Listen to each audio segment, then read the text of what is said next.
The fascination with ancient Egypt began much earlier than most people imagine. Think about this: Cleopatra's time is actually closer to our modern world than to the age when the pyramids were built. That shows just how incredibly old Egyptian civilization really is. It lasted for thousands of years, so long that even its own great moments seem far apart in time. Our story of people being captivated by Egypt starts in ancient times themselves. During the days of the Roman Empire, the Romans were the first Europeans to truly fall under Egypt's charm. Their interest in Egypt mixed both political motives and genuine curiosity. Julius Caesar and later Mark Antony both became deeply involved with Cleopatra VII, who represented the power and mystery of her ancient kingdom. When Rome took control of Egypt in 30 BCE, it didn't just conquer the land, it also absorbed its culture. Egyptian symbols were shipped to Rome, obelisks decorated city squares, coins showed sphinxes, and Egyptian art was copied in Roman style. Rome wasn't only ruling Egypt, it was showing it off, using Egyptian culture to prove its power. Egyptian religion also blended into Roman beliefs. Roman writers described Egyptian gods and often connected them with their own. A new god, Serapis, was created by merging Osiris and Apis to unite Egyptians and Romans under one religion. The Nile was personified as the god Nilus, and Horus appeared as a falcon-headed Roman soldier. Even Alexander the Great claimed divine status as the son of Ammon after visiting the oracle at Siwa. But no Egyptian deity became more famous than Isis. Her worship spread far beyond Egypt, reaching across the Mediterranean into Europe. People made pilgrimages to her temple at Philae, and shrines dedicated to her appeared from the Greek island of Delos all the way to what is now Germany. Roman artists created works inspired by Egyptian style, mixing Roman and Nile influences. To the Romans, Egypt was a land that was exotic, spiritual, and fashionable, a place to rule, admire, and imitate all at once. When the Renaissance began, Egypt reappeared in the minds of Europeans, but mostly through the remains left behind by the Romans. In the 15th and 16th centuries, very few Europeans had ever been to Egypt. What they knew came secondhand, through Roman ruins and objects. The obelisks and statues they saw in European cities had actually been moved there by the Romans many centuries earlier. Ironically, what people thought was true Egypt was already a Roman version of it. Wealthy Europeans of the Renaissance eagerly mixed Egyptian designs into their own culture. Popes in Rome even re-erected ancient obelisks and gave them Christian meanings, using them as symbols of papal power, just as Roman emperors had used them to show imperial strength.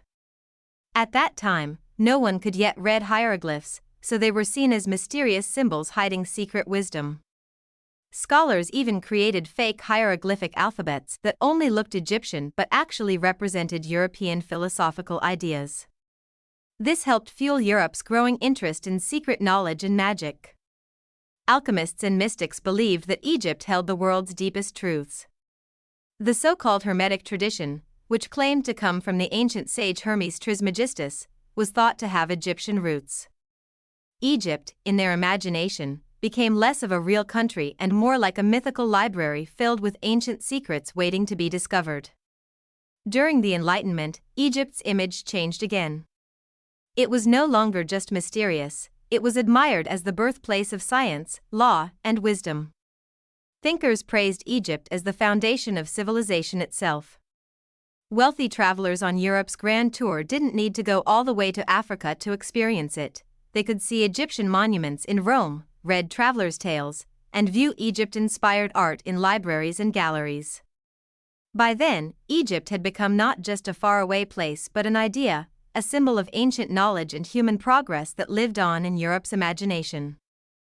The fascination with Egypt reached a new level in 1798, when Napoleon Bonaparte launched his campaign there. But this was not just a military mission, it was also a grand show of power, propaganda, and learning all rolled into one. France saw itself as the new Rome, and since Egypt had once been a Roman province, Napoleon believed it was the perfect place to conquer and study. Even though his army was defeated in the end, the cultural impact of the expedition was enormous. Along with soldiers, Napoleon brought over 100 scholars, artists, and engineers. Their detailed research was later published in a massive collection called Description de l'Égypte.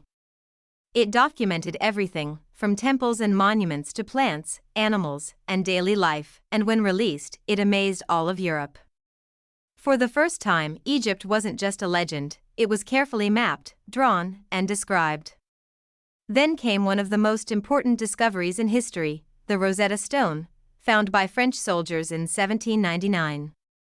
This black granite slab contained the same message written in 3 different scripts: ancient Egyptian hieroglyphs, Demotic, and ancient Greek. After Napoleon's defeat, the British took the stone, but it turned out to be priceless. It took many years, but in 1822, the French scholar Jean-François Champollion finally cracked the code of hieroglyphs. This breakthrough marked the birth of modern Egyptology, the scientific study of ancient Egypt. What had started as Napoleon's failed military adventure ended up reshaping Europe's view of Egypt forever. It turned ancient Egypt from a mysterious myth into a field of real study, but it also became a political competition.